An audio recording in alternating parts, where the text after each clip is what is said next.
আমার চ্যানেলে গত সপ্তাহে একটা ভিডিওতে আলোচনা করেছিলাম রোগীর শরীরের ডান দিকে কোনো সমস্যা হলে কোন কোন হোমিওপ্যাথিক মেডিসিন প্রয়োজন হতে পারে, তার মধ্যে প্রধান চারটি সম্পর্কে।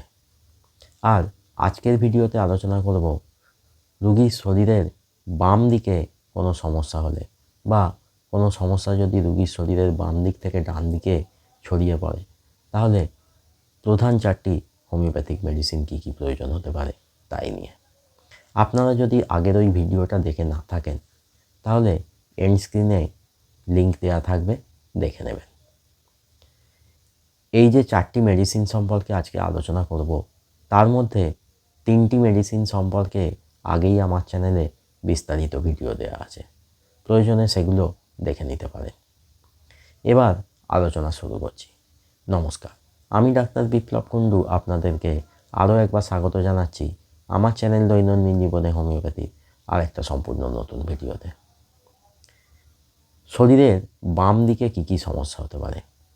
বাম দিকের হাত পা কোমরে যন্ত্রণা, শরীরের বাম দিক পক্ষাঘাতে আক্রান্ত হয়ে বাম হাত পা বা মুখের বাম দিক প্যারালাইজড হয়ে থাকা, এছাড়াও পেটের বাম দিকে পায়খানা পরিষ্কার না হওয়ার জন্য গ্যাস জমে ব্যথা যন্ত্রণা হওয়া, আবার প্যানক্রিয়াটাইটিসের কারণেও পেটের বাম দিকে যন্ত্রণা হতে পারে।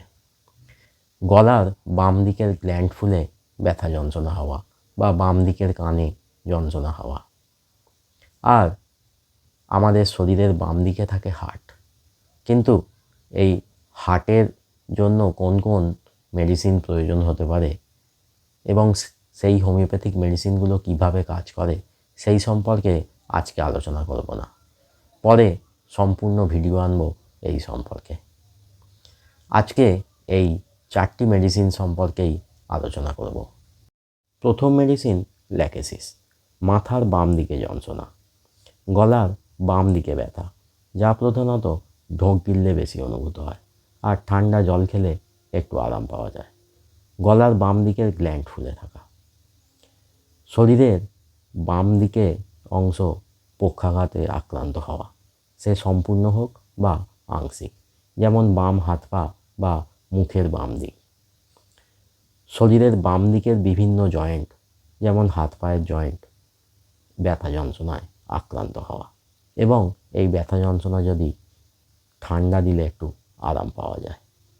মহিলাদের, বিশেষত সেই সমস্ত মহিলা যাদের মাসিক বন্ধ হয়ে যাবার সময় এসেছে, তাদের বিভিন্ন জননাঙ্গের সমস্যার জন্য যদি তলপেটের বাম দিকে ব্যথা হয় এবং এই সমস্ত সমস্যা যদি রাত্রে ঘুমের মধ্যে বৃদ্ধি পায়, তার সঙ্গে রোগীর শরীরে যদি গরম বোধ খুব বেশি হয়, হাত পায়ের তালুতে যদি জ্বালা বোধ থাকে, রোগীর যদি খিদে ভালো থাকে এবং খিদে সহ্য করতে না পারলে, যদি রোগীর অত্যধিক কথা বলার অভ্যাস থাকে, রোগী যদি শরীরে জামা কাপড় খুব টাইট করে পরে থাকতে না পারে, তাহলে ল্যাকেসিস 200 বা 30 পোটেন্সি প্রয়োজন হতে পারে।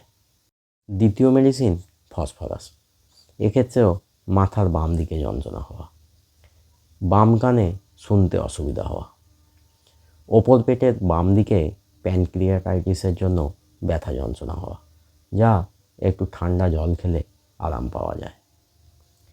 বাম হাত পা এবং শরীরের বাম দিকের অন্যান্য জয়েন্টে ব্যথা যন্ত্রণা হওয়া, মুখের বাম দিকের অংশ এবং বাম দিকের হাত পা আংশিক বা সম্পূর্ণ প্যারালাইজড হওয়া, এবং সমস্ত কষ্ট যদি রাত্রে ঘুমের মধ্যে কম থাকে, যদি রোগীর শরীরে শীতবোধ বেশি হয়, যদি জল তেষ্টা খুব বেশি থাকে রোগীর এবং ঠান্ডা জল খেতে পছন্দ করে, শরীরের বিভিন্ন অংশে যদি একটা জ্বালাবোধ থাকে, রোগী যদি একা থাকতে না পারে, সবসময় লোকজন গল্পগুজব যদি পছন্দ করে, তাহলে খেতে হবে ফসফরাস 30 বা 200।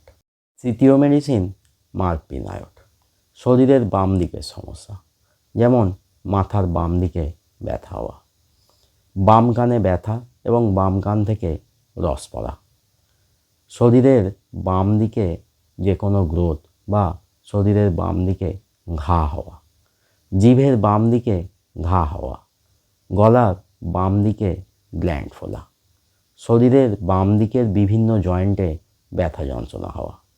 এর সঙ্গে রোগীর শরীরে যদি শীতে শীতবোধ এবং গরমে গরম বোধ দুটোই খুব বেশি হয়, যদি রোগীর জিভটা খুব বড় হয় এবং সাদা কোটিং থাকে, যদি রোগীর শরীরের বিভিন্ন ডিসচার্জ যেমন ঘাম, প্রস্রাব, পায়খানা অতিরিক্ত দুর্গন্ধযুক্ত হয়, রোগীর পায়খানাটা যদি আমাশাযুক্ত হয়, তাহলে প্রয়োজন হয় মার্ক বিনায়ক 200 4টে ডোজে। চতুর্থ তথা শেষ মেডিসিন আর্সেনিক সালফ্লুবার। আগের ভিডিওতে আর্সেনিক সালফ্লেভাম সম্পর্কে যা বলেছিলাম ডান দিকের মেডিসিন বলতে গিয়ে, প্রায় একই রকম আর্সেনিক সালফ্লুবারের ক্ষেত্রেও। যেমন ফ্যারিঞ্জাইটিস বা টনসিলাইটিস হয়ে গলার বাম দিকে ব্যথা, বাম দিকের হাত পায়ের বিভিন্ন জয়েন্টে ব্যথা যন্ত্রণা, এবং কষ্টগুলো যদি চলাফেরা করলে এবং দুপুরে ও মাঝরাতে বৃদ্ধি পায়, আর রেস্টে থাকলে এবং গরম কিছু খেলে বা গরম সেঁক দিলে আরাম হয়। তার সঙ্গে যদি রোগীর হাত পায়ের তালু গরম এবং জ্বালাবোধ থাকে, যদি রোগী মানসিকভাবে চঞ্চল প্রকৃতির হয়, যদি গরম খাবার ও পানীয় খেতে রোগী পছন্দ করে, তাহলে প্রয়োজন হতে পারে আর্সেনিক সালফ্লুবারের। তবে আর্সেনিক সালফ্লেভামও বাম দিকের কষ্টে যথেষ্ট কার্যকরী ভূমিকা নেয়। তাহলে এই ভিডিও থেকে বোঝা গেল যে রোগীদের শরীরের বাম দিকের সমস্যা হলে প্রধানত এই 4টি মেডিসিন প্রয়োজনে আসতে পারে। তবে অবশ্যই রোগীর মধ্যে এই মেডিসিনগুলোর মধ্যে যে কোনো একটার কমপক্ষে 2টো ক্যারেক্টারিস্টিক সিমটমস থাকতেই হবে, না হলে যতই বাম দিকের সমস্যা হোক না কেন রোগী সুস্থ হতে পারবে না। আবার এই 4টি মেডিসিন ছাড়াও যে কোনো হোমিওপ্যাথিক পলিক্রেস্ট মেডিসিন দিয়ে রোগীর শরীরের বাম দিকের সমস্যা কমানো যেতে পারে, যদি সেই রোগীর মধ্যে ওই মেডিসিনের কমপক্ষে 3টি ক্যারেক্টারিস্টিক সিমটমস পাওয়া যায়, এবং সেক্ষেত্রে রোগী সুস্থ হবেই। আজকের ভিডিও এখানেই শেষ করছি। যদি ভিডিওটা ভালো লাগে তাহলে অবশ্যই একটা লাইক করে দেবেন। এই ভিডিও সম্পর্কে কোনো প্রশ্ন থাকলে কমেন্টে জানাবেন, আমি অবশ্যই উত্তর দেবো। আর পরিচিতদের সাথে ভিডিওটা শেয়ার করবেন। যারা চ্যানেলে নতুন বা এখনও চ্যানেলটা সাবস্ক্রাইব করেনি, তারা তাড়াতাড়ি চ্যানেলটা সাবস্ক্রাইব করে নিন।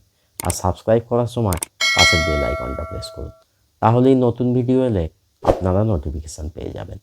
সঙ্গে থাকবেন, ভালো থাকবেন, হোমিওপ্যাথির মাধ্যমে সুস্থ থাকবেন। আবার দেখা হবে আর একটা নতুন ভিডিও নিয়ে।